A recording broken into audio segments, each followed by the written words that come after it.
So in today's video, we're going to go out. I'm going to show you how the flooding has been in Hurricane Ivan. We've got a coastal flood warning in Hampton Roads. I thought this would be a good example of when you hear flooding in Norfolk or in Virginia Beach, you might see these types of things most frequently. So I wanted to go out and show you on the street to give you some perspective, and then also show you a website that you can also use so you can combine what you're seeing in this video with what you see in that website that I think is going to really help you for future reference to learn more about where specific spots could be that might flood in the future if you're looking to move to this area. Now, I will say, disclaimer, there are times that flooding has been worse than this. There are times that it's been way less.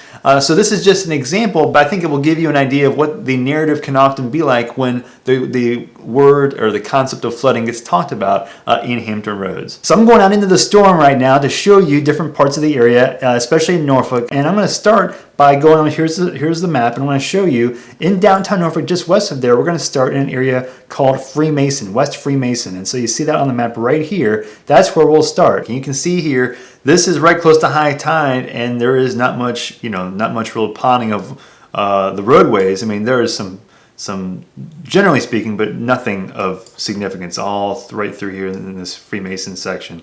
And there is the water right there. That's the Elizabeth River. You can see the water is starting to rise up close to that concrete area there. That's right in this section over here. And again, this is close to high tide. Now, moving out of Freemason, we're going to go into around an area called The Hague, which has been known to have a lot of issues with street flooding. You can see right here, this is close to Fairfax and Dundas, I believe, near Pembroke. You can see this is the water, this is the basin, this is a tidal basin in what's called The Hague. You can see the water coming up into the street. If you look behind that stop sign, you'll see that's the actual river, but then it's starting to come up over the edge of the shoreline, and it's blocking cars. You can see it's becoming problematic driving around that section, around again that Dundas section around near Pembroke. Now, this is pretty common in large-scale rainstorms, and if there's of course, high tide. If the wind's blowing in a certain direction, you're going to find that combining that with high tide, you got a lot of water rising up into the parking areas and the roads. And so you see that area is, for the most part, blocked. You can probably, a big truck could probably get through there sometimes, but see, there's the chairs or the benches, and that bicycle is there's a foot plus, or if not more, water along that section. That was dry, a couple days ago. So this is all the Elizabeth River area over here, and this is, again, when you hear flooding is a problem, or you hear the big issues with flooding, this is a very specific spot, or generally speaking, around The Hague that news reporters often go to. It's a pretty big spot to get a lot of good visuals, and you can see over even closer to across the street towards Mowbray Arch on the other side here near West Olney. That is facing West Olney on that side over there, and as you go across on West Olney, you won't see much water rising up on the streets. You see cars driving by right there. It's a great example. So it's very specific as to where the biggest issue spots can be, and it can change.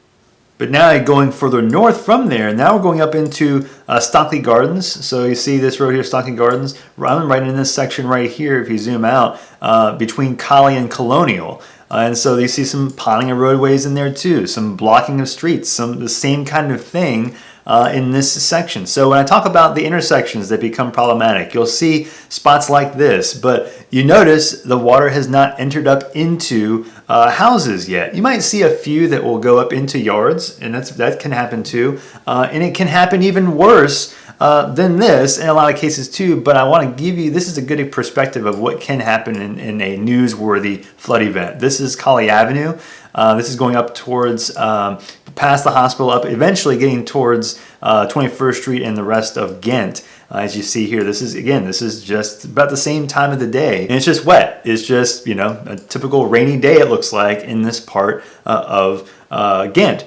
And so this is going up towards the Narrow, same thing. Nothing's really changed. You don't see any real big blockages of the streets in that area. Cars are still driving. In the residential part, going a little bit further east, you'll see the same thing. And you'll see a few spots that, that can look like little just deeper puddles per se, but again, nothing really drastic in this part for this storm.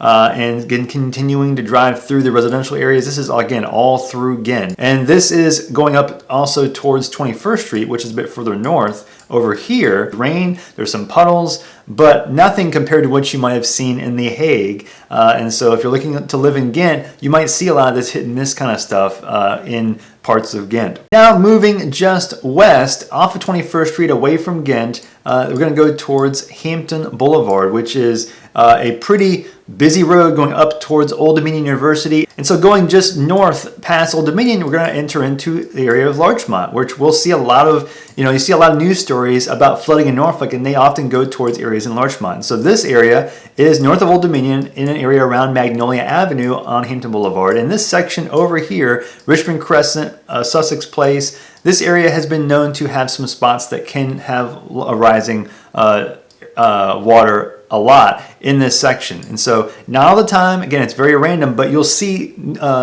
pictures of streets that block Hampton Boulevard. People are actually getting to that spot on Hampton and having to turn around, or go real slowly, or you might see some cars that stall out because they just tried and couldn't make it.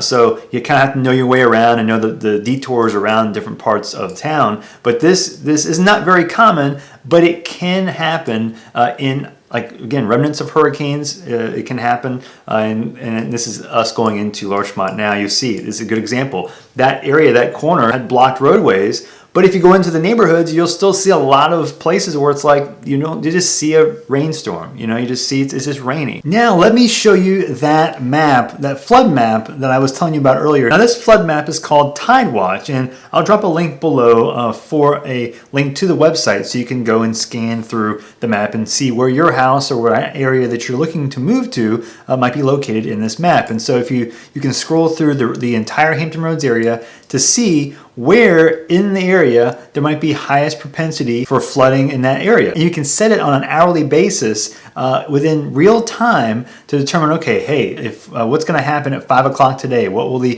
flood situation look like at that time? You can do it every day so you can see how the floodplains change during different parts of the day. If you zoom in on Norfolk, just to show you as a reference, here's Larchmont, where we were just a couple minutes ago, and you see those blue shaded areas around the coastline. That's where water is most susceptible to possibly come offshore. You see that little blue area right there? That's at 12 o'clock midnight on 10/5, the 5th of October. That's what that area may look like. So if you move it over to, for example, 6 o'clock on the 5th, you see that blue shade moving. I see that increase of blue on that Western Peninsula there. That's what this map does, depending on different days. And so you can see kind of like what the risks are or could be in certain parts of the area. This is Larchmont at 5 o'clock on the 3rd. You can see here. Here is the area in Larchmont that we were looking at earlier. This is the spot where I took that video. Those areas in blue, that is where those spots that had the highest chance of water intrusion coming off of the shoreline. Zooming in, you can see more of what I'm talking about. There's Larchmont Crescent, there's Magnolia.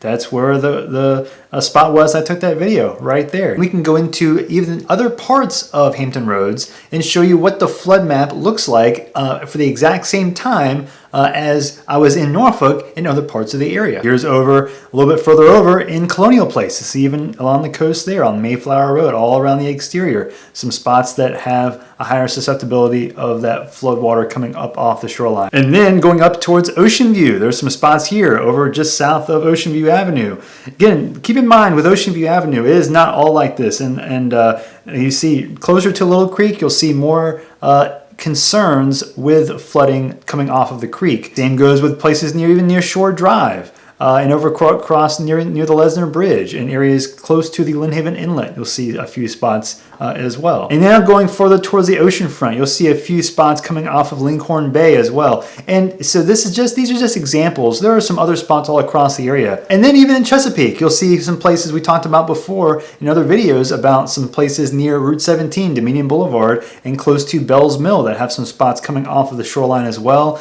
There's some specific neighborhoods that are a little bit more susceptible as well to flooding. And again, this is at high tide in the what someone consider the peak of the remnants of Hurricane Ivan coming through the area that would create the highest propensity for coastal flooding tidal flooding. Keep in context every situation you hear that involves flooding in Hampton Roads, in Norfolk, Virginia Beach, through Williamsburg. Not all flooding is the same. The same storm can mean totally different things as far as flooding goes in all different parts of the area, and even block to block. And so I really would just check the news, but just see where those news broadcasts are targeting their discussions. And you start noticing there are very similar spots over time that have the biggest propensity for flooding. So if this has been helpful for you and you are looking to move into the area, please let me know. I've got my contact information in the description. You can reach out to me at any point and I'll do whatever I can to help you relocate to the area. And for more information about the rest of Hampton Roads, Virginia Beach,